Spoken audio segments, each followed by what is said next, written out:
The wood of the defense table was cold and unyielding beneath my fingertips, its polished surface a dark, still pool reflecting the shattered pieces of my life. I tried to focus on the grain, on the whorls and lines that seemed to map out a more complex, solid existence than my own, but my vision kept blurring. My hands, traitors that they were, would not stop shaking. I clenched them into fists in my lap, my nails, bitten down to the quick over these last torturous months, digging half-moons into my palms. The sharp, familiar pain was a grounding anchor, a tiny spark of sensation in the numb, floating terror that had become my body. Judge Margaret Whitmore presided over the room from her elevated bench, a monarch in a black robe surveying her kingdom of sorrow and conflict. The light glinted off her reading glasses as she peered down at the papers that held my future, my daughter's future, in their stark, typed lines. She had a face that seemed carved from granite, all sharp angles and unyielding planes, and her mouth was a thin, severe line of impartial judgment. Every so often, she would make a note with a precise, efficient stroke of her pen, the scratch of it echoing in the tense silence like a death knell. Beside me, my lawyer, Benjamin Wright, sat with a ramrod-straight posture that did little to hide the tension thrumming through him. His shoulders were so tight they nearly touched his earlobes, and his jaw was clenched so firmly I could see the muscle twitching beneath the skin. Benjamin, a kind man with a perpetually rumpled suit and eyes that usually held a spark of warm humor, now looked like a man marching toward his own execution. That more than anything, more than the judge's stern expression, more than the sterile, oppressive atmosphere of the courtroom, told me how bad things were. Really, truly, catastrophically bad. Across the aisle, on the sleek, confident side of the plaintiff's table, sat Gregory. My husband.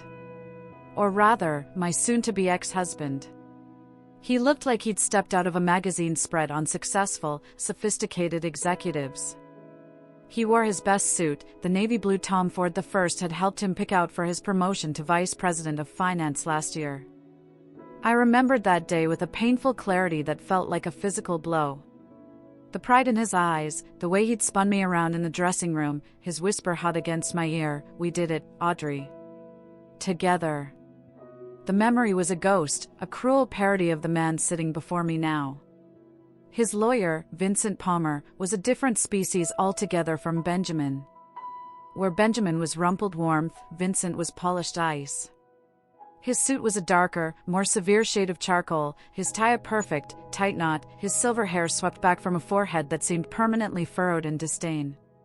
He represented the kind of money and cold calculation that could dismantle a life without ever getting a speck of dirt on its immaculate cuffs.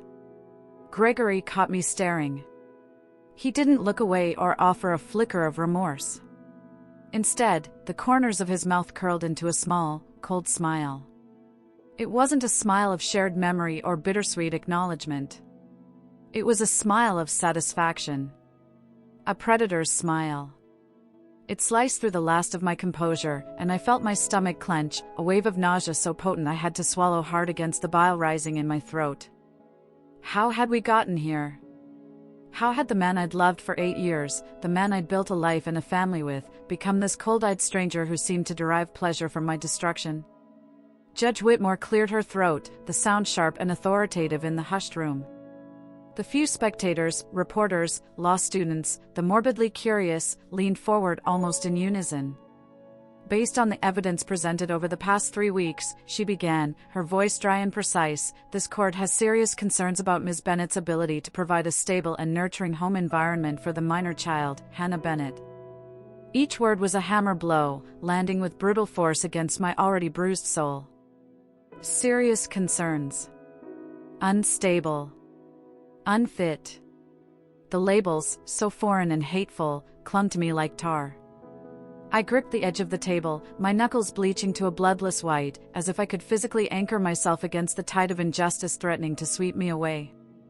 Therefore, Judge Whitmore continued, barely pausing for breath, her eyes still scanning the damning document before her, this court is prepared to grant full physical and legal custody to Mr. Gregory Bennett, with limited supervised visitation rights for Ms. Bennett. The world tilted on its axis. A high-pitched ringing started in my ears, muffling her next words. Supervised visitation. The phrase echoed in the hollowed-out cavern of my mind. I wouldn't be allowed to tuck my daughter into bed, to make her breakfast, to comfort her after a nightmare. I would be a visitor in her life, a ghost mother permitted to appear for a few hours under the watchful eye of a state-appointed stranger. The pain was so acute, so all-consuming, it was beyond tears. It was a void, a silent scream trapped in my chest. Additionally, regarding the division of marital assets, her voice faded into a dull roar. Time seemed to warp, slowing to a thick, syrupy crawl. I saw Benjamin's hand move toward mine in a gesture of futile comfort. I saw Vincent Palmer's slight, triumphant nod. I saw Gregory's smile widen, a flash of white in his composed face. This was it. The end of everything. I was about to lose my daughter, my home, my financial security, my entire identity, in one fell swoop, based on a foundation of lies so elaborate I could barely comprehend their scale. But wait. I'm getting ahead of myself. You need to understand the depth of the quicksand, how I stumbled into it, and how every desperate struggle only seemed to pull me deeper. You need to understand how I ended up in that courtroom, a shell of a woman watching her life be legally dismantled. To do that, I have to go back. Back to where the ground was still solid beneath my feet, before the fissures became a chasm. Back to the day the nightmare truly began. 3 months earlier, I had been happy. The memory of that happiness was so vivid it was painful, like looking at a photograph of a sun-drenched place from the depths of a cold, dark cellar. It was a Tuesday evening, and the late afternoon sun cast long, golden shadows across our quiet suburban street. I was coming home from the grocery store, my car filled with bags for the week. Tuesday was always grocery day. It was a rhythm, a part of the comfortable, predictable melody of our lives. In one bag were the ingredients for Gregory's favorite dinner, chicken parmesan. Hannah loved it too, especially the way I made the breadcrumbs extra crispy. I remember the simple, domestic pleasure of planning the meal, imagining the three of us around our farmhouse table, the steam rising from the pasta, Hannah chattering about her day at school, Gregory's hand resting on mine. It was a small thing, a mundane moment, but it was our life, and it felt as solid and real as the earth itself till I pulled into the driveway, noting with a flicker of surprise that Gregory's car was already there. He usually worked later, especially since his promotion. Maybe he'd had a slow day. A little thrill of pleasure went through me at the thought of seeing him earlier than expected. I wrestled with the grocery bags, managing to get the front door open with my elbow. The house was quiet. Too quiet. "I'm home," I called out, my voice echoing slightly in the entryway. "Can someone help with the bags? They're heavy." Silence. That was strange. If Gregory was home, he would have come to help. And Hannah should have been in her room, doing her homework or, more likely, watching videos on her tablet. I set the bags down on the kitchen counter with a grunt, the plastic handles digging into my palms. The house had an odd, waiting stillness to it, the air thick and charged. "Gregory? Hannah?" I called again, walking out of the kitchen and toward the living room. He was standing by the large bay window, his back to me, staring out at the backyard where Hannah's swing set stood motionless. He was still in his work clothes, but his tie was loosened, and his shoulders were set in a rigid line I knew all too well.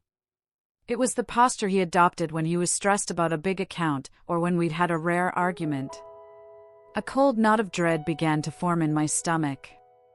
"Gregory?" I said, my voice softer now. "Is everything okay? Is Hannah all right?" He turned around slowly, and the look on his face made the knot in my stomach tighten into a hard, cold ball. His expression was empty. The familiar warmth, the easy smile he usually reserved for me, was gone. In its place was a mask of cool detachment. His eyes, usually so animated, were flat and distant. "Audrey," he said, his voice devoid of inflection. "We need to talk." Those 4 words. The 4 most terrifying words in the English language. They are the prelude to earthquakes, to diagnoses, to endings. I felt my heart begin to hammer against my ribs, a frantic, trapped bird. "Okay," I said carefully, wrapping my arms around myself. What's wrong? You're scaring me. He didn't answer immediately. Instead, he walked to his briefcase, which was leaning against the sofa, and pulled out a slim, legal-sized folder. The finality in that simple movement was chilling. He walked back toward me and held it out. I took it with trembling hands, my mind racing, trying to grasp what possible document could require this level of solemnity. A problem with the mortgage? A legal issue with his company? My eyes dropped to the paper, and the big, bold letters at the top seemed to swim before my eyes. Petition for dissolution of marriage. I stared at the words, my brain refusing to process them. It was like trying to read a language I didn't understand. I looked from the paper to his face, then back to the paper. What? I whispered, the word barely audible. Gregory, what is this? What are you talking about? We're fine. We're happy. We're not happy, Audrey, he interrupted, his voice still that awful, flat monotone. I'm not happy. I haven't been happy for a long time. This marriage is over. The world seemed to lurch. But we never even talked about any problems. I heard my voice crack, tears starting to well in my eyes, blurring the hateful document. If something's wrong, we can fix it. We can go to counseling. We can. I don't want to fix it, he said, and for the first time, a sliver of emotion entered his voice, impatience. I want out. Read the papers. You'll need to get a lawyer. A lawyer. The word was so alien, so adversarial. My mind was a frantic scramble, trying to find a foothold. And then, the most important thought broke through the panic. Where's Hannah? I asked, my voice rising with a fresh wave of fear. She's at my mother's house. I'll pick her up tomorrow and take her to school. The casualness of his statement, the sheer, premeditated calculation of it, stole my breath. You took our daughter to your mother's without telling me? I demanded, my voice shaking with a mixture of hurt and fury. Gregory, what is happening? Please, just talk to me. There's nothing to talk about, he said, his gaze shifting past me, toward the door. You'll hear from my lawyer soon. He walked to the foyer and picked up a suitcase I hadn't even noticed, standing sentinel by the door. He'd packed before I got home. He'd planned this whole, brutal ambush. Gregory, please, I begged, the tears finally spilling over, hot and shameful on my cheeks. I was reduced to this, to begging the man I loved not to destroy our life. But he didn't look back. He opened the door, stepped through it, and closed it with a soft, definitive click. I stood frozen in the middle of the living room, the divorce papers clutched in my shaking hands, listening to the sound of his car engine starting, the crunch of gravel as he backed out of the driveway, the fading hum as he drove away. 8 years of marriage. A shared home, a shared child, a shared life. And he had walked out without a single word of explanation, without a backward glance. The silence he left behind was the loudest, most terrifying sound I had ever heard. I don't know how long I stood there. The light in the room faded from gold to gray to deep blue. The grocery bag sat on the counter, the chicken and cheese and tomatoes inside slowly warming, beginning their slow journey toward spoilation. I finally sank to the floor, the cold hardwood pressing against my legs, the legal papers scattering around me like fallen leaves. I drew my knees to my chest, buried my face in my arms, and wept.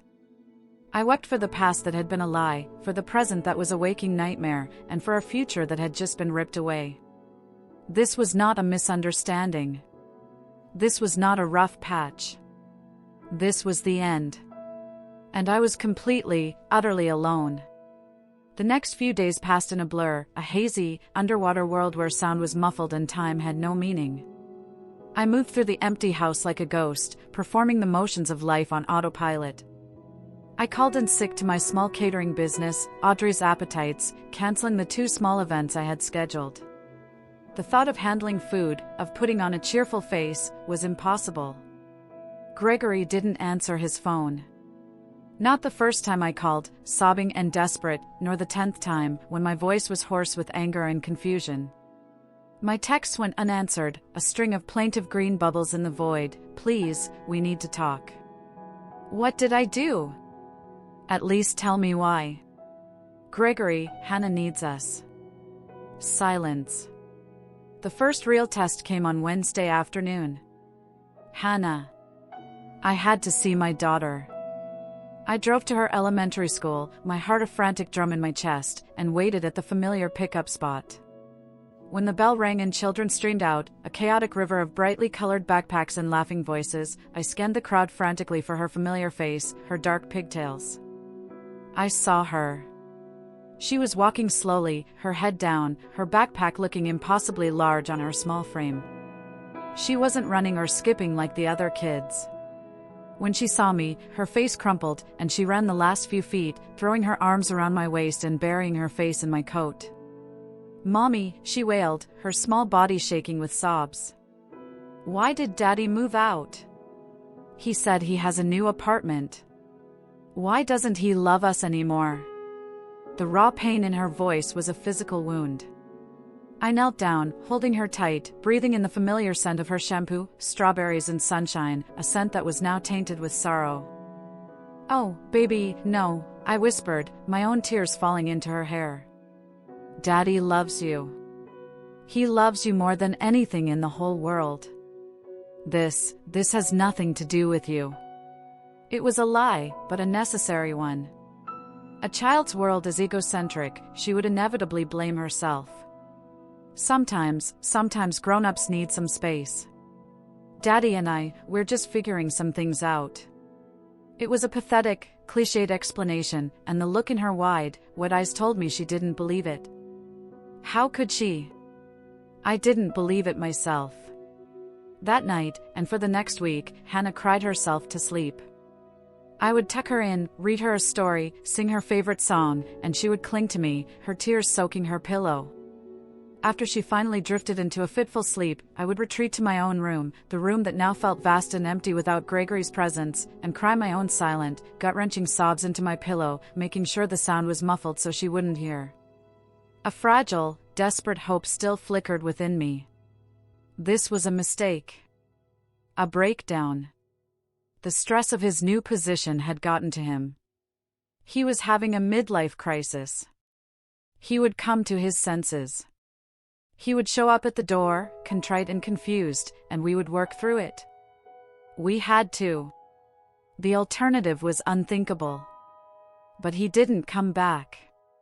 2 weeks to the day after he left, the doorbell rang. I opened it to find a man in a cheap suit holding a thick manila envelope. He had the weary, indifferent expression of someone who deals in other people's misery daily. Audrey Bennett? He asked, already extending the envelope. I nodded, my throat tight. You've been served, he said flatly, and thrust the envelope into my hands before turning and walking briskly back to his idling car.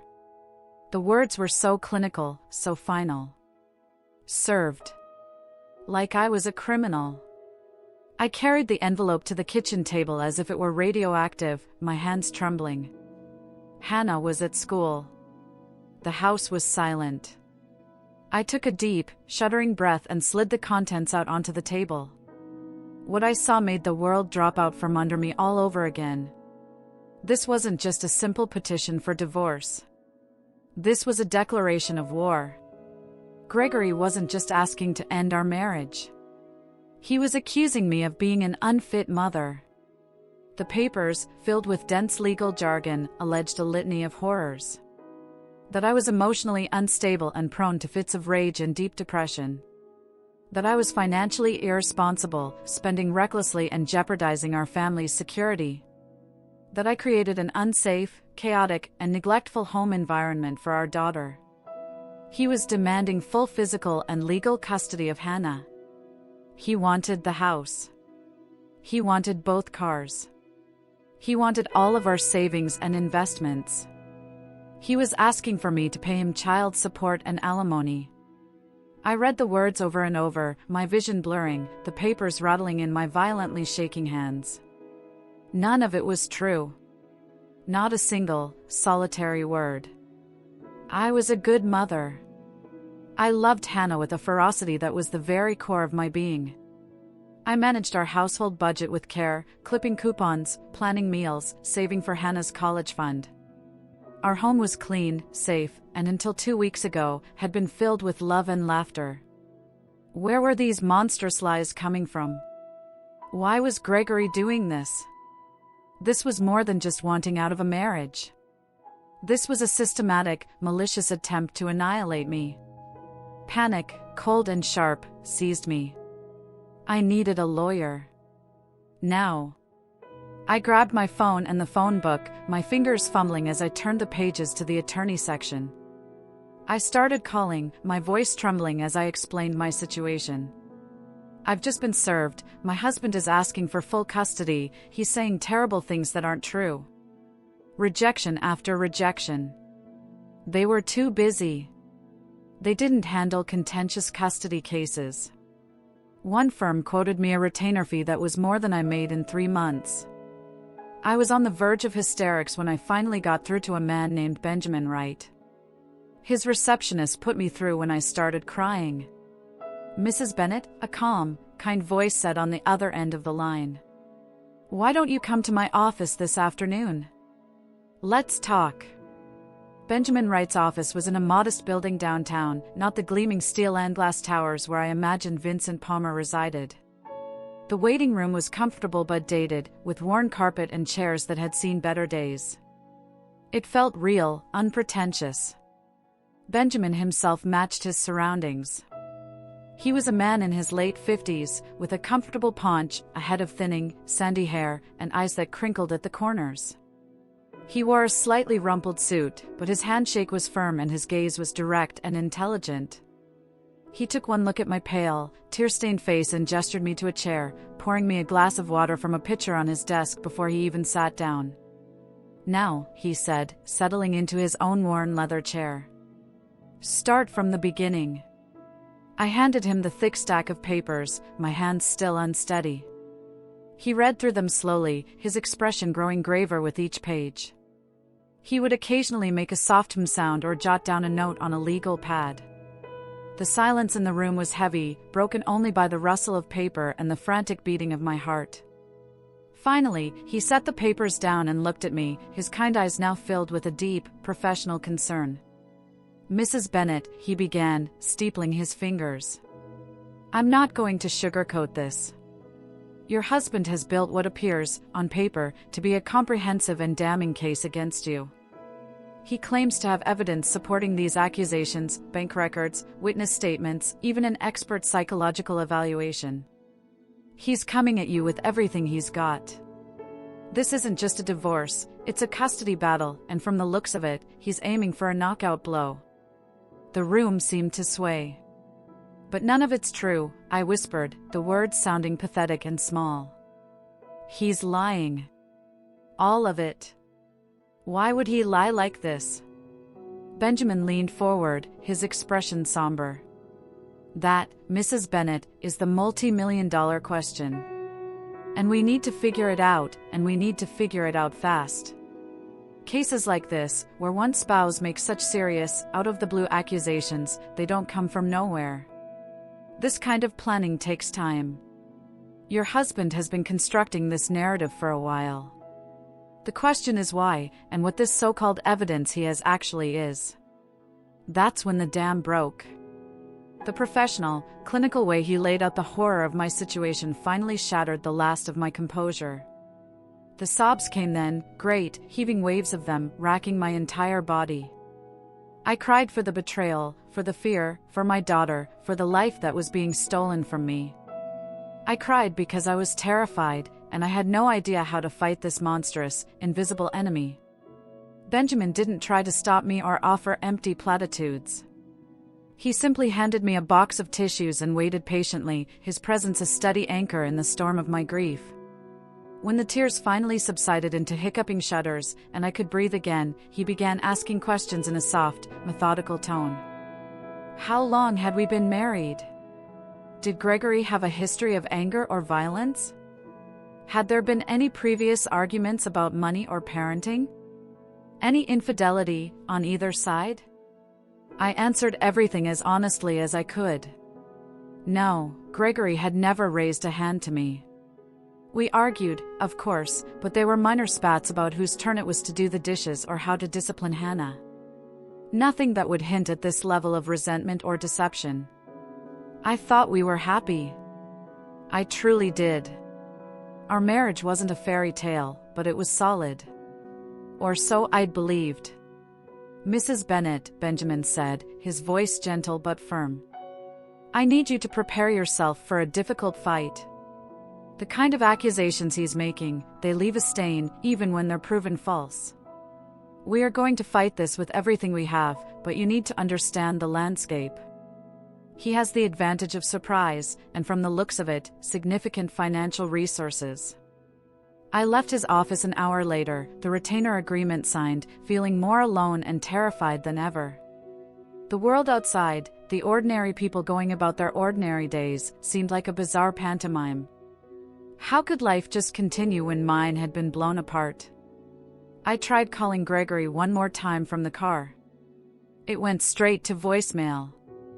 I sent a text, my fingers flying over the screen. Why are you doing this? How can you lie about me like this? I met with a lawyer today. Please, just talk to me. No response. Just the silent, mocking void. The worst was yet to come.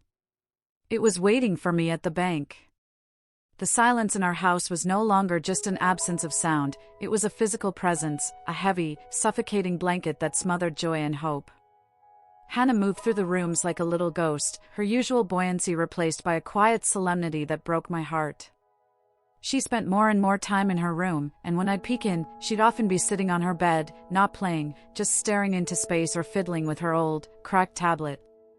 2 weeks after my meeting with Benjamin, the practical realities of my new life began to crash down. It was a Tuesday morning, grocery day, a rhythm now painfully synonymous with loss. I drove to the bank ATM to withdraw cash for the week's shopping. I inserted my card, punched in my PIN, and selected $200 from our joint checking account. The screen flickered for a moment before displaying a stark, red message, insufficient funds. I blinked, sure there was a mistake. I tried again. $100. The same message. A cold trickle of dread started down my spine. I selected the View Balance option. The numbers that appeared on the screen made my knees go weak.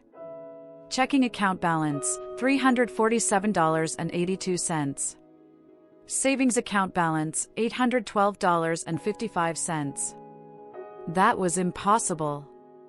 We had over $30,000 in savings, meticulously built over 8 years of double-income frugality. Our checking account always held a cushion of at least $15,000 to cover mortgage, bills, and unexpected expenses. My mind raced. Had we been victims of fraud? I thought of the divorce papers, the accusations of financial irresponsibility. A new, more terrifying thought began to form. I drove straight to the bank, my hands slick with sweat on the steering wheel. I asked to speak with the manager, a man named Mr. Davison whom I'd known for years. He greeted me with a warm, professional smile that quickly faded as I explained the situation, my voice trembling. I don't understand, Mr. Davison. There should be over $45,000 between those two accounts. His expression turned grave. Let me pull up the transaction history, Mrs. Bennet. Please, have a seat. He typed on his keyboard, his eyes scanning the screen. I watched as the color slowly drained from his face. He turned the monitor toward me, his gesture apologetic. I'm so sorry, Mrs. Bennet. It appears there have been numerous large withdrawals over the past 4 months. The list of transactions scrolled down the screen.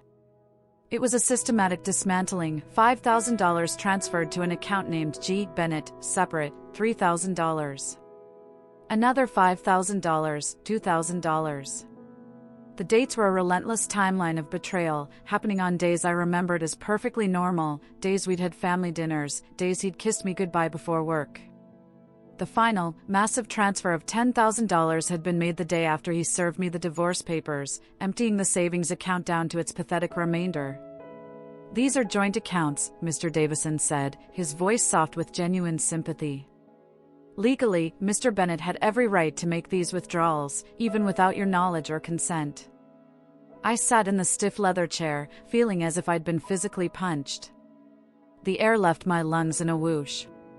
He hadn't just left me, he had stranded me.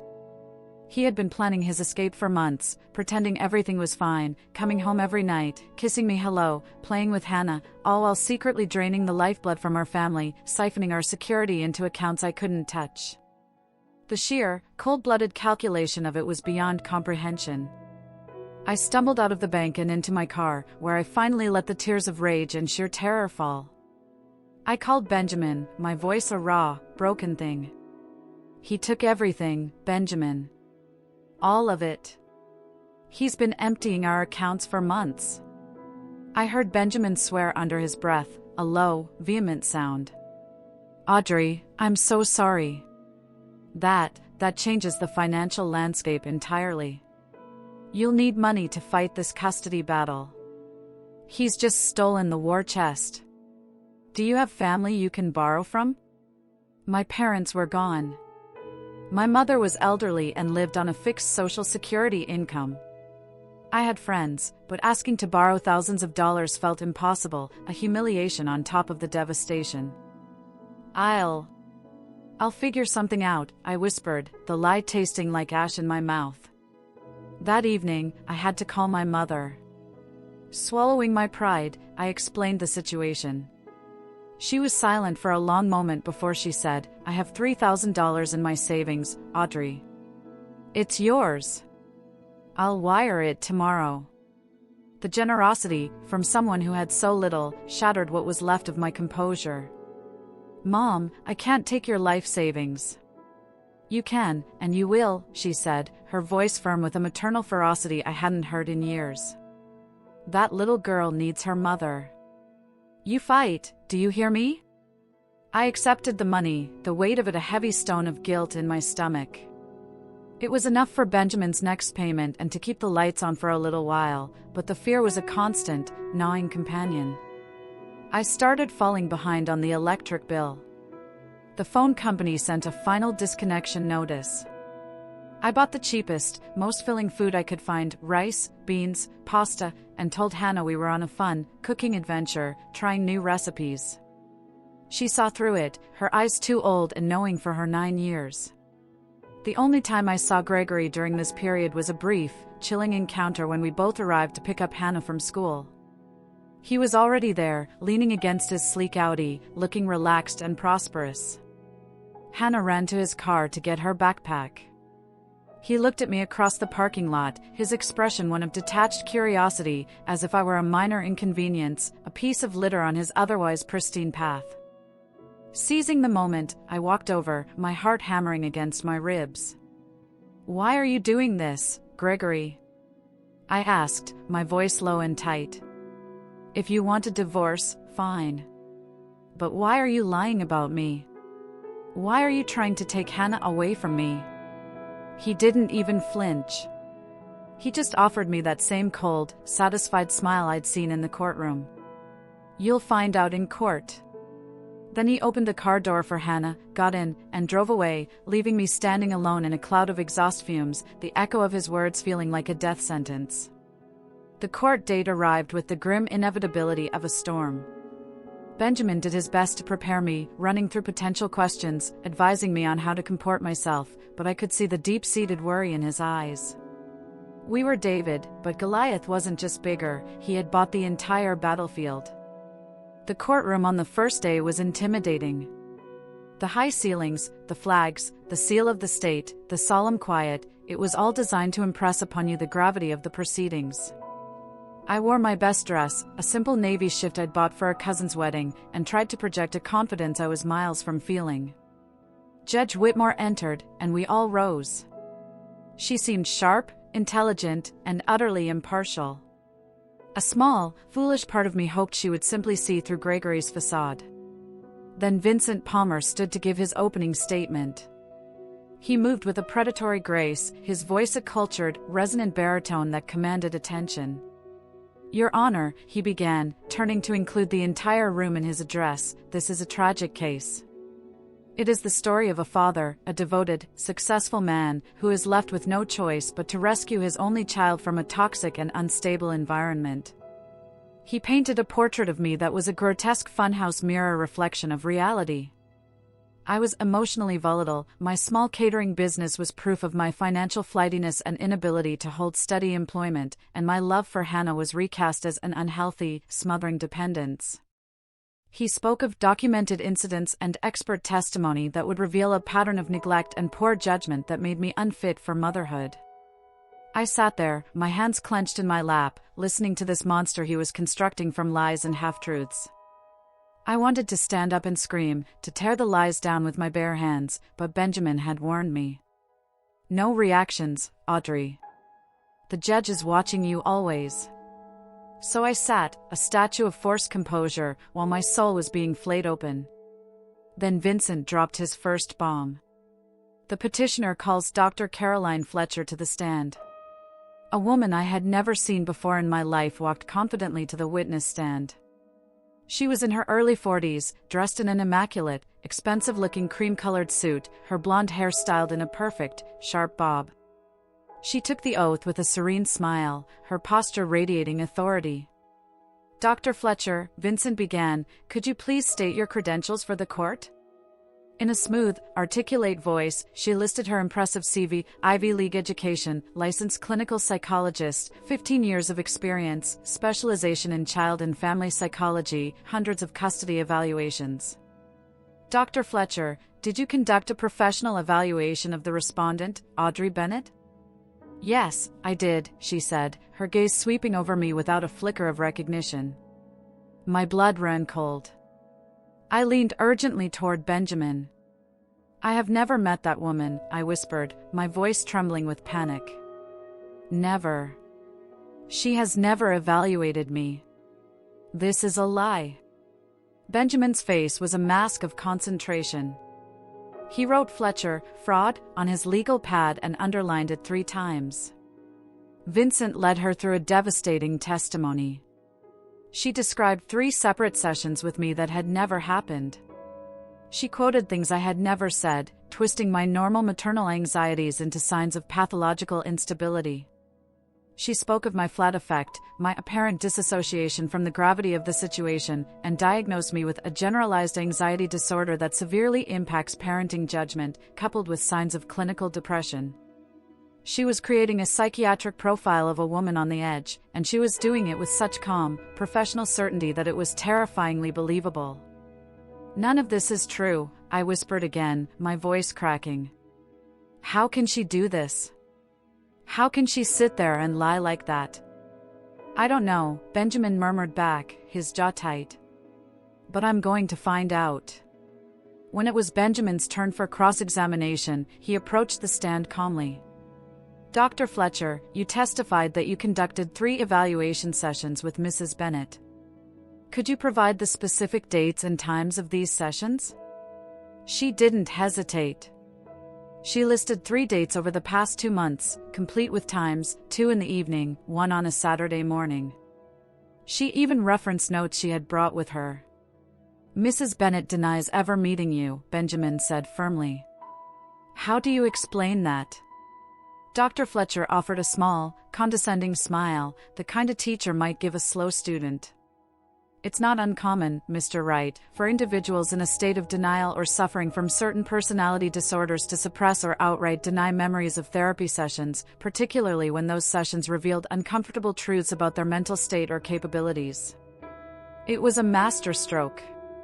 She had just used my denial as proof of my instability. I saw Judge Whitmore nod slightly and make a note. She was believing this woman. This complete stranger was convincing everyone I was mentally ill, and I had no way to prove I wasn't. The first day ended with my spirit in tatters. Benjamin tried to be encouraging.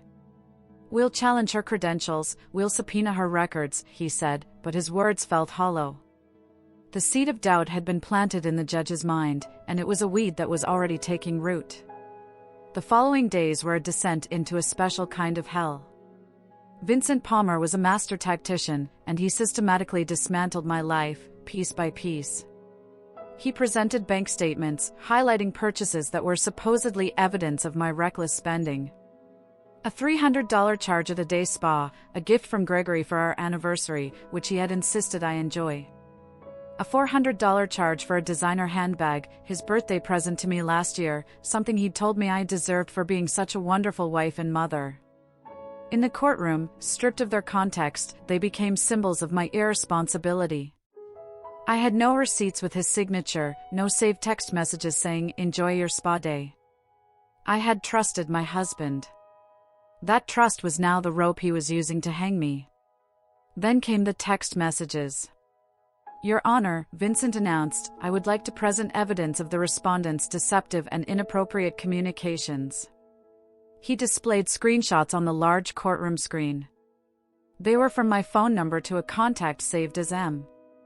The messages were damning. "Can't talk now, G is home. Miss you. We need to be careful. He's suspicious about the money. I transferred another $2K. Meet me at the usual place tomorrow."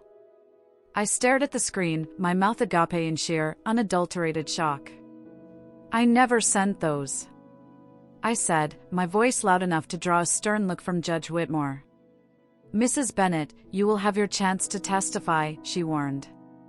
But how could I prove a negative?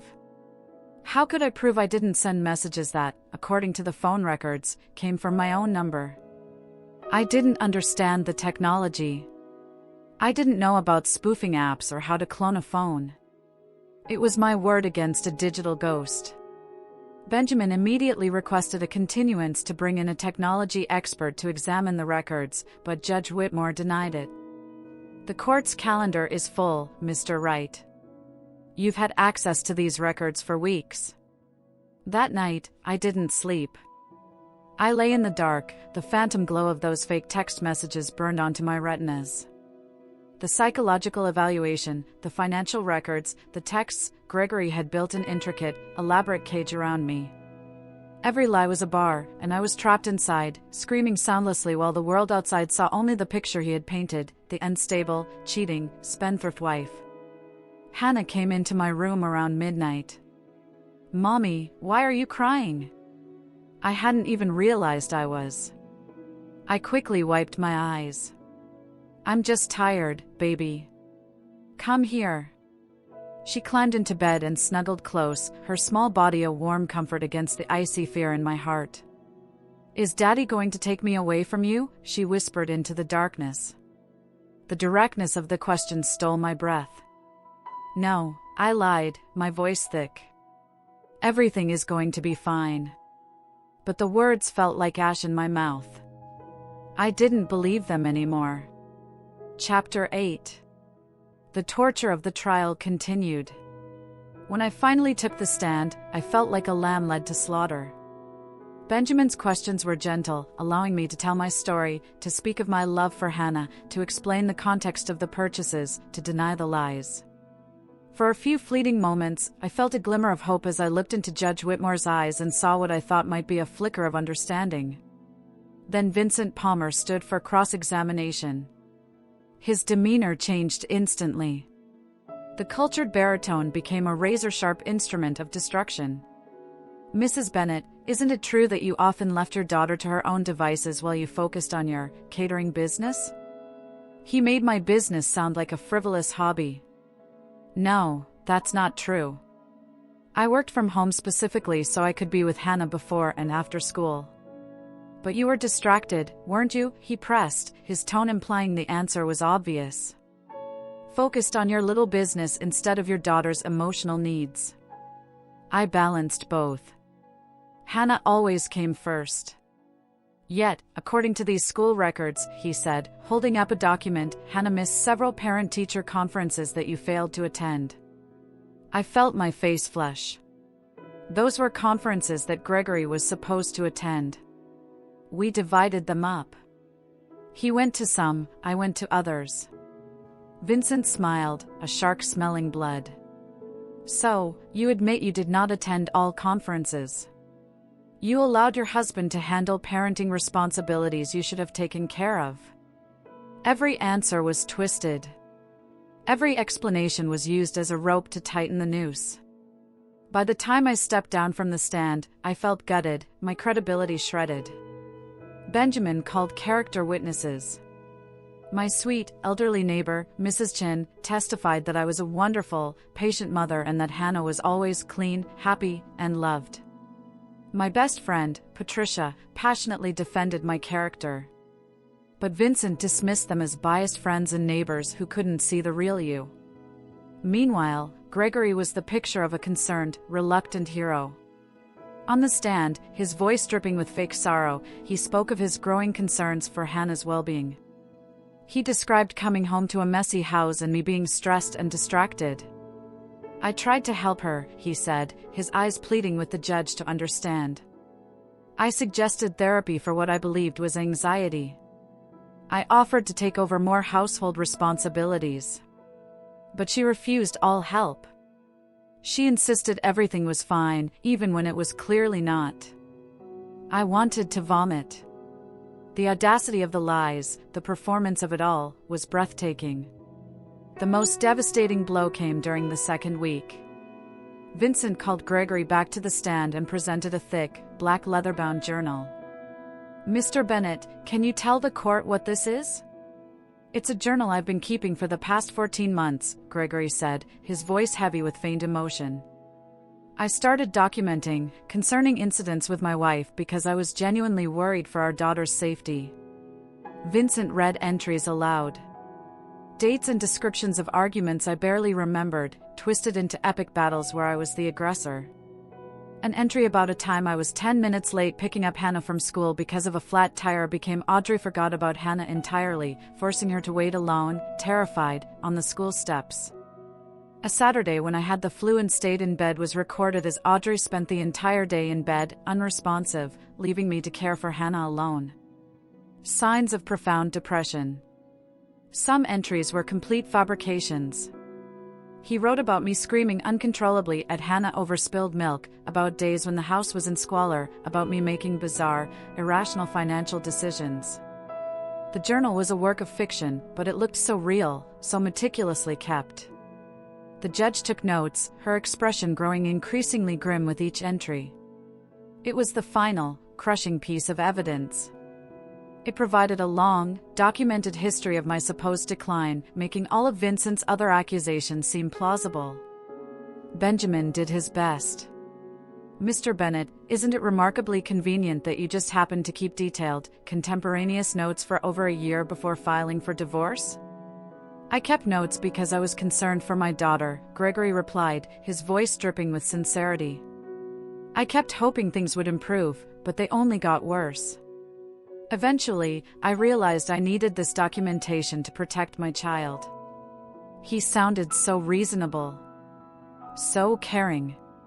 Sitting there, listening to him, I felt a terrifying doubt creep in. Had I been this person? Was I so blind to my own failings?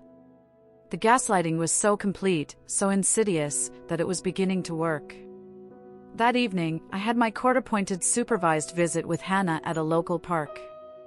A woman named Mrs. Rodriguez sat on a nearby bench, watching our every interaction with a clipboard, noting down who knew what. The humiliation was a constant, low-grade burn. Hannah was quiet, listlessly pushing herself on a swing. "What's wrong, baby?" I asked, pushing her gently. "Kids at school are talking," she said softly, not looking at me. "They say their parents heard about the trial. They say you're a bad mom." The words were a knife to the heart, wielded by the innocent, cruel hands of childhood gossip. "Hannah, look at me." I stopped the swing and knelt in front of her. "I am not a bad mom. Your father, he's confused right now. But nothing he's saying is true. I love you more than anything." "I know, Mommy," she said, and for the first time, I saw a spark of something else in her eyes, not just sadness, but a determined glint. "I know you're a good mom. I see things." The way she said it made me pause. What do you mean, you see things? She glanced over at Mrs. Rodriguez, then back at me, her voice dropping to a whisper. Can I tell you a secret? Of course, baby. You can tell me anything. She pulled her old, cracked tablet out of her small backpack. This still works a little bit, she whispered. The camera works. I've been recording stuff. A jolt, like electricity, shot through me. Recording what, Hannah? Daddy, she said, her eyes wide with a mixture of fear and excitement. When he comes to the old house to get stuff, he doesn't know I'm there sometimes. I hide. My pulse began to hammer. Hannah, what did you record? Daddy with a lady. They kiss and stuff. And they talk about you. They say mean things. They talk about the trial and the lies. My hands started to shake. This was it. This could be everything. Hannah, this is very, very important. Do you still have those videos? She nodded, her small face pale but resolute. They're saved on here. I have 3 videos. But Mommy, her voice trembled. I'm scared. What if Daddy finds out I recorded him?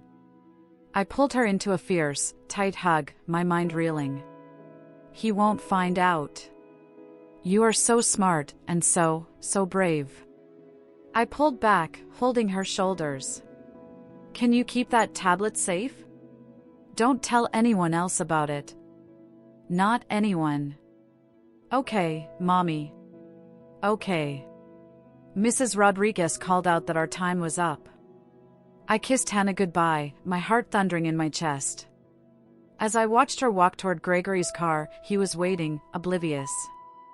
If he only knew what his quiet, observant daughter had been doing. I drove straight to Benjamin's office, my hands gripping the wheel so tightly my fingers ached. He was just packing up to leave, but he took one look at my face and ushered me back inside. Hannah has videos, I blurted out, breathless. On her old tablet. Videos of Gregory with another woman. She says they're talking about the trial, about the lies. Benjamin's eyes widened in disbelief. Are you serious? When did she record these? I don't know exactly. Recently, I think. She said they talk about lies and the trial. Benjamin, this is evidence. This could change everything. He sat down heavily, running a hand over his face. This could be a game changer, Audrey, but we have to be extremely careful. Videos recorded by a minor, without the knowledge or consent of the subjects, there could be legal challenges to their admissibility. The judge might not allow it. Can we at least look at them? I pleaded. See what's on there. Absolutely, he said, a new energy in his voice. Bring the tablet to court tomorrow. But listen to me, do not, under any circumstances, tell Hannah to record anything else. Just bring what she already has. I left his office with the first genuine flicker of hope I'd felt in months. A tiny, defiant flame in the overwhelming darkness. Hannah, my baby girl, might have just handed me the key to my own prison. But the next morning, as I walked into the courthouse, the tablet hidden carefully in my large purse, that hope was instantly extinguished. Before Benjamin could even mention our new evidence, Judge Whitmore addressed the courtroom. After extensive testimony and review of the evidence presented, this court is prepared to rule. Both sides have had ample opportunity to present their cases. Benjamin shot to his feet. Your Honor, if it please the court, we have new, potentially exculpatory evidence that we received only late last night. Mr. Wright, Judge Whitmore interrupted, her voice firm and final. I have been more than patient with this case. My docket is backed up for months. I have heard enough. I am rendering my decision today. My stomach plummeted to the floor. We were out of time. The flame of hope was snuffed out, leaving only cold, bitter ashes. Judge Whitmore put on her reading glasses and began to speak, and every word was a nail in the coffin of my life as a mother. Judge Whitmore's voice was a steady, merciless drumbeat, each word driving the final nails into the coffin of my motherhood. Based on the substantial and, I might add, deeply concerning evidence presented over the course of this trial, including credible expert psychological testimony, documented financial irresponsibility, and Mr. Bennett's contemporaneous journal detailing a pattern of unstable behavior, this court has serious and significant doubts about Ms. Bennett's current ability to provide stable, primary care for the minor child, Hannah Bennett. I felt a white-hot pain spear through my chest. The air grew thick, impossible to draw into my lungs. Benjamin's hand found mine under the table, a brief, desperate squeeze, but it was like a touch from another galaxy, distant and meaningless. The court does not make this decision lightly, she continued, her gaze sweeping over me with what might have been pity, but felt more like a final judgment. It is clear that Ms. Bennett loves her daughter. However, love alone is insufficient when a parent demonstrates consistent signs of emotional volatility and poor judgment that could negatively impact a child's safety and development. I was going to be sick. I gripped the edge of the table, my vision tunneling until all I could see was the stern line of the judge's mouth, forming the words that would tear my soul in two. Therefore, Judge Whitmore said, the word echoing with terrible finality, this court is prepared to grant full physical and legal custody to Mr. Gregory Bennett. A raw, involuntary sound escaped my lips, a choked sob that was swallowed by the gasps in the courtroom. Ms. Bennett is hereby granted limited, supervised visitation rights, to be re-evaluated pending her successful completion of a court-ordered psychological evaluation and a series of parenting classes. Supervised. The word echoed in the hollow cavern of my mind. I would be a spectator in my daughter's life. I wouldn't be there to comfort her after a nightmare, to cheer at her school plays, to help her navigate the treacherous waters of growing up. I would be a scheduled event, a 2-hour weekly appointment under the watchful eye of a stranger. Additionally, regarding the division of marital assets. Her voice faded into a dull, roaring hum. Time dissolved. I saw Benjamin's shoulders slump in defeat. I saw Vincent Palmer allow himself a small, tight smile of victory. I saw Gregory, my husband, the father of my child, turn his head slightly, and the look he gave me wasn't just cold. It was triumphant. He had won. He had taken everything. This was it. The end. Wait! The voice was high, clear, and desperate, slicing through the heavy legal atmosphere like a shard of glass. Every head in the courtroom swiveled toward the double doors at the back. They burst open with a bang that reverberated off the high ceilings. Hannah stood there, her small chest heaving, her face flushed and streaked with tears. In both hands, clutched to her chest like a shield, was her old, cracked tablet. "Please, Your Honor," she shouted, her young voice cracking with emotion but ringing with undeniable determination. "You have to see this. They're lying. Daddy and the doctor lady are lying about my mommy." The bailiff moved swiftly to intercept her, but Judge Whitmore held up a hand, her expression one of profound shock and curiosity. The courtroom, which had been holding its breath, erupted into a wave of frantic whispers. The color drained from Gregory's face, leaving him a ghastly, bloodless white.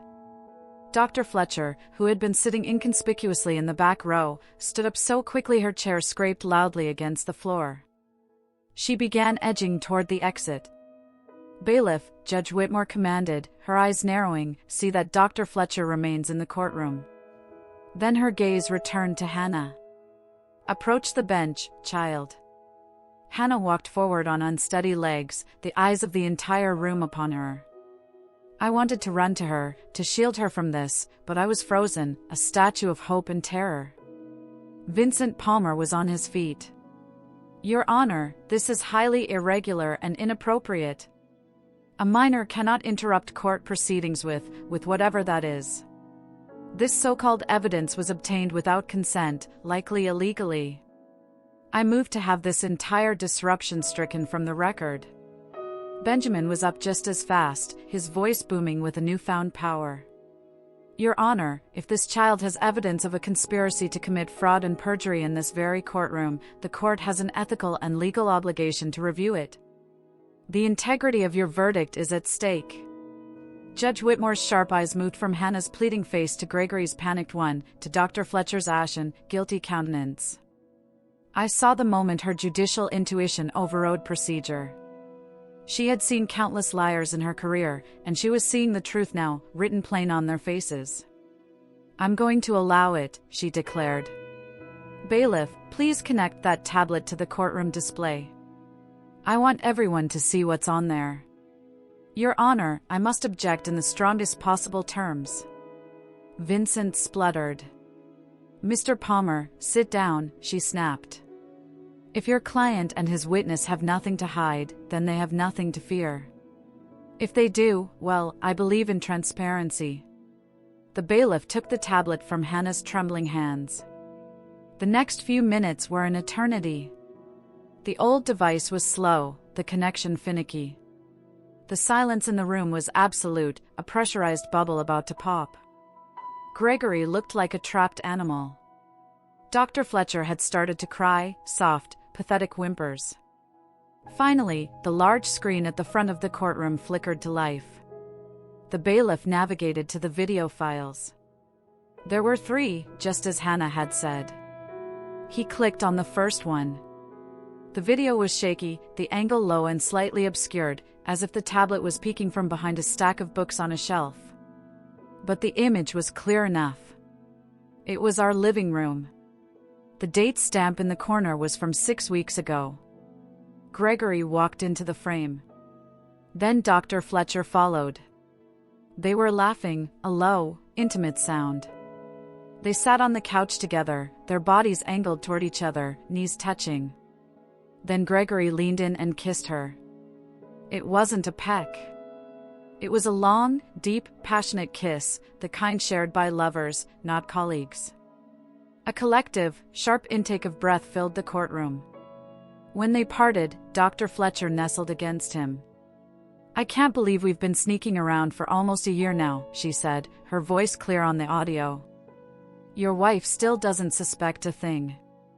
Gregory laughed, a cruel, familiar sound. Audrey's too trusting. Too naive. She believed every excuse I gave about working late. She never questioned a single thing.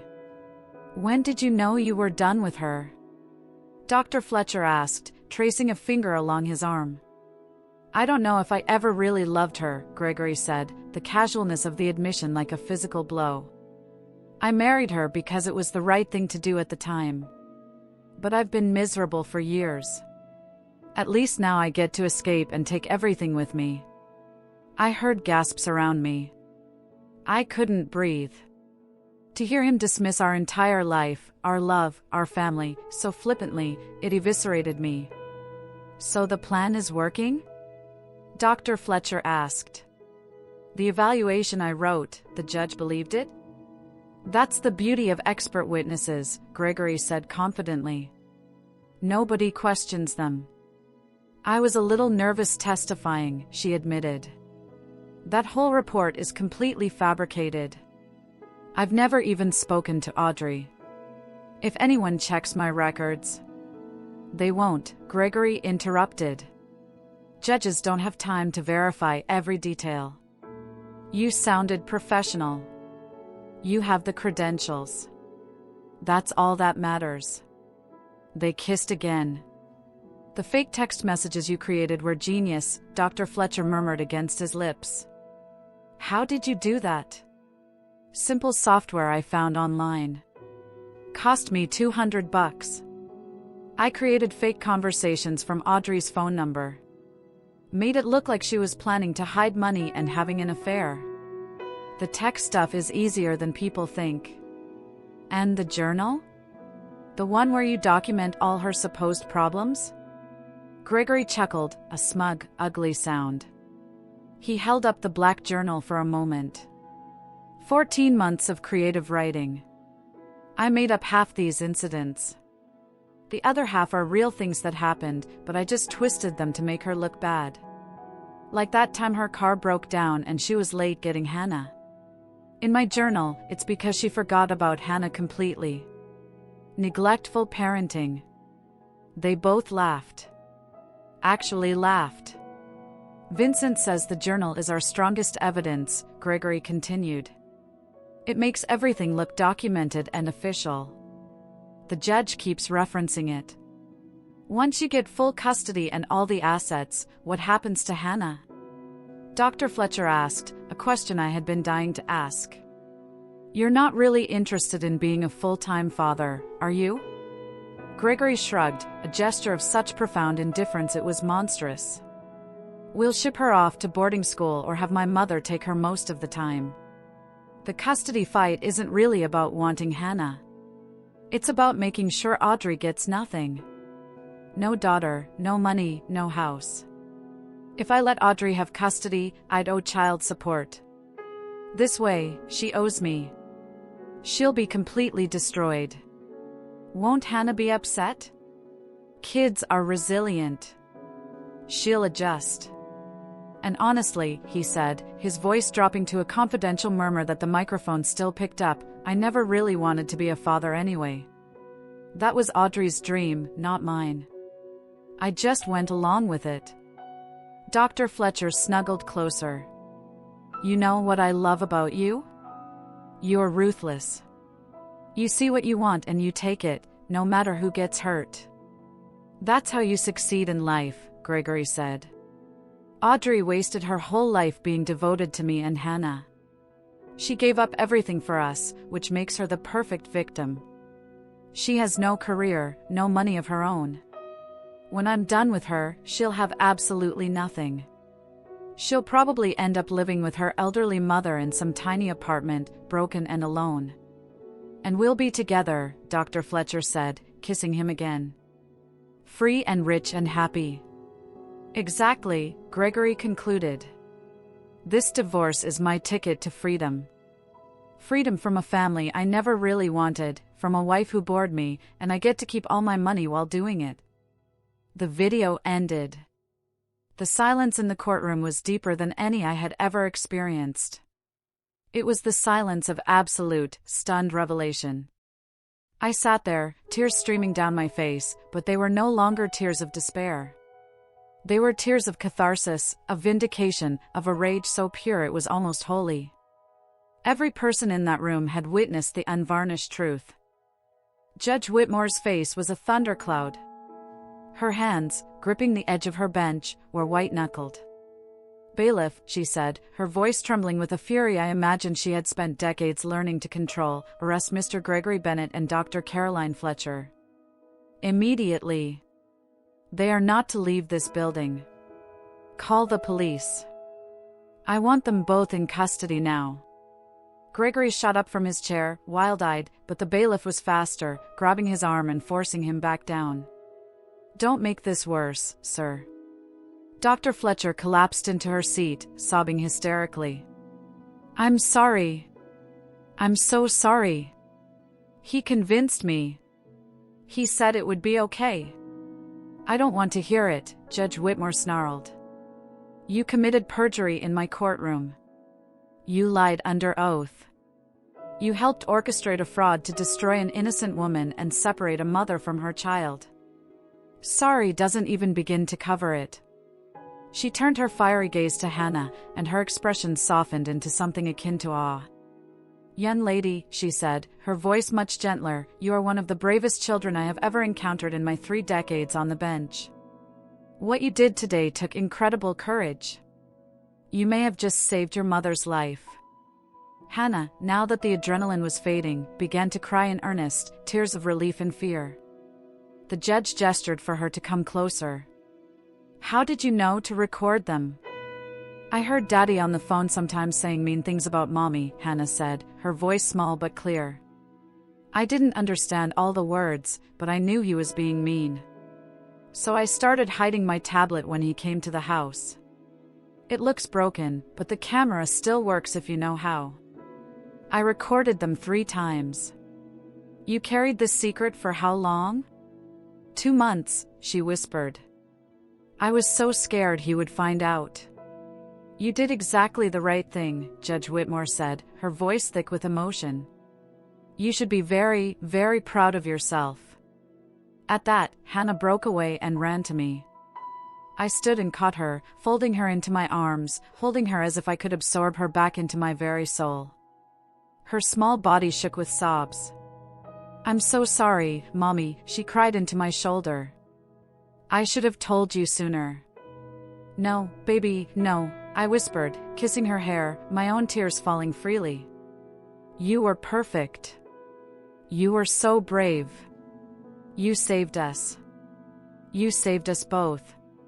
Over her shoulder, I watched as police officers arrived and placed handcuffs on Gregory and Dr. Fletcher. Gregory wouldn't look at me, his head bowed in shame. Dr. Fletcher was a weeping mess, her professional facade utterly obliterated. As he was led past our table, Gregory finally met my eyes. The cold conqueror was gone, replaced by a pathetic, ruined man. I felt nothing. No pity, no love, not even hate. Just a vast, empty silence where he used to be. The aftermath was a whirlwind. Judge Whitmore didn't just dismiss Gregory's petition, she eviscerated it. In 30 years on this bench, she declared, her voice ringing with authority, I have never witnessed such a calculated, cruel, and premeditated conspiracy to defraud the court and destroy a person's life. Mr. Bennett, you are a sociopath. Dr. Fletcher, you are a disgrace to your profession. She granted me full custody, froze all of Gregory's assets, and gave me immediate access to our marital funds. She referred both of them to the district attorney for prosecution on charges of perjury, fraud, conspiracy, and theft. She also personally referred Dr. Fletcher to the state licensing board, ensuring she would never practice again. We walked out of the courthouse that day into the blinding sunshine, not as victims, but as survivors. Benjamin was beaming, his relief palpable. The press swarmed us, but he shielded us, giving a brief, triumphant statement. The criminal trials that followed were a formality. The video evidence was damning. Gregory was sentenced to 6 years in prison. Dr. Fletcher received 5. Both were ordered to pay me substantial restitution and damages. The money allowed me to breathe for the first time in months. I paid Benjamin, reimbursed my mother, and finally had security. But the real wealth wasn't financial. It was the feeling of tucking Hannah into her own bed, in our new, modest house, and knowing she was safe. It was the freedom to build a life on my terms. I used the restitution money to invest in Audrey's appetites. The notoriety from the case, in a strange twist, brought me clients. People wanted to support the woman who had fought back. Within a year, I had expanded into a small, bustling storefront restaurant. I called it Hannah's Kitchen. The grand opening was a community celebration, a victory party for our second chance. Hannah thrived. The shadow lifted from her eyes. She became more confident, more outgoing. She was a local hero at her school, the girl who had taken on the bad guys and won. We never erased the past, but we built a new, stronger future over its foundations. One evening, about a year after the trial, we were curled up on the couch in our new home. The setting sun streamed through the windows, painting the walls in warm gold. Mommy, Hannah said, looking up at me, are you happy now? I looked around at our home, filled with light and the evidence of our life together, her artwork on the fridge, my cookbooks on the shelf, the sound of our shared laughter still hanging in the air. I thought of the long, terrible road we had walked, and the quiet, powerful peace we had found at its end. I smiled, a real, unforced smile that reached my eyes.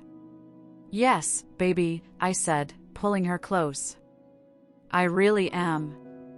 If you were moved by Audrey and Hannah's journey of betrayal and ultimate triumph, if you believe in the power of truth and a mother's love, then please help us share their story. Subscribe to the channel for more powerful narratives of resilience and justice. Like this video to show your support, and share it with anyone who needs a reminder that even in the darkest of times, courage can light the way.